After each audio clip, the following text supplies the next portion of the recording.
Now I've just opened the Audiometer LabVIEW project. Let me direct you to the location of the VI for the bar graph decoder that's based on a case structure.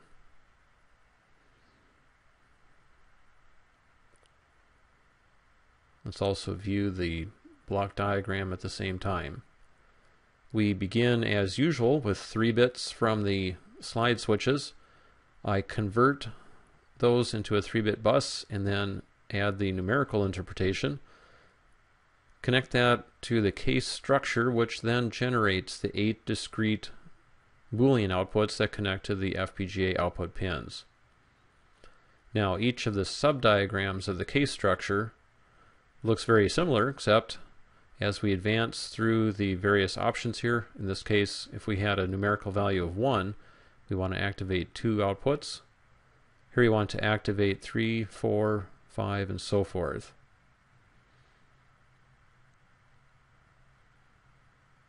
You can think of this as being a fairly direct implementation of the original truth table without doing much additional work.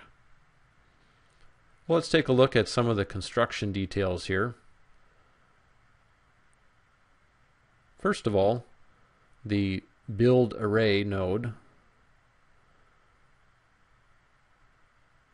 basically can be expanded or contracted to expose as many inputs as are required. Once we have it expressed as a Boolean array, we can convert that to its numerical interpretation.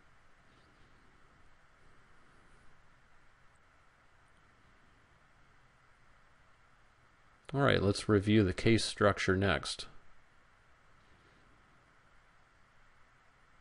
And I think it'll be a little bit easier to explore this from a blank VI first.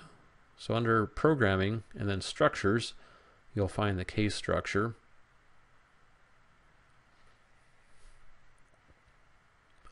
You'll notice that the case selector initially defaults to a Boolean data type. And that means we've got 2 subdiagrams available.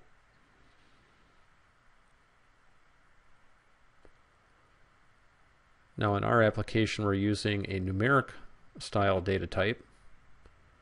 And you notice that as soon as you connect that, the case selector, or excuse me, the subdiagram labels change to numerical values. Still only have 2 subdiagrams at the moment.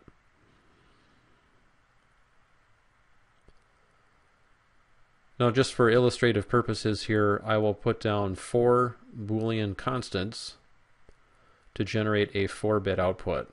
And I'll just put down some arbitrary binary patterns.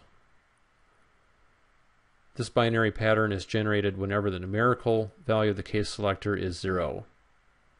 Notice that the tunnel has a white inside, and that tells us that we have not yet defined the values for all possible cases. The technique I'm using here is based on the duplicate case, where once you've got the first case figured out, then the duplicate makes it very, very simple to quickly make another subdiagram and then just modify it as needed.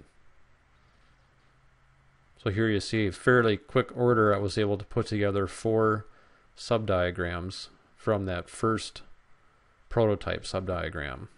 And here we can step through the various subdiagrams.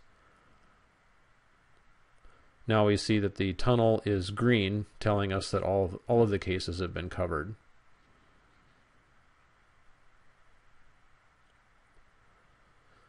Again, notice that when you add an additional subdiagram, the tunnel goes white again.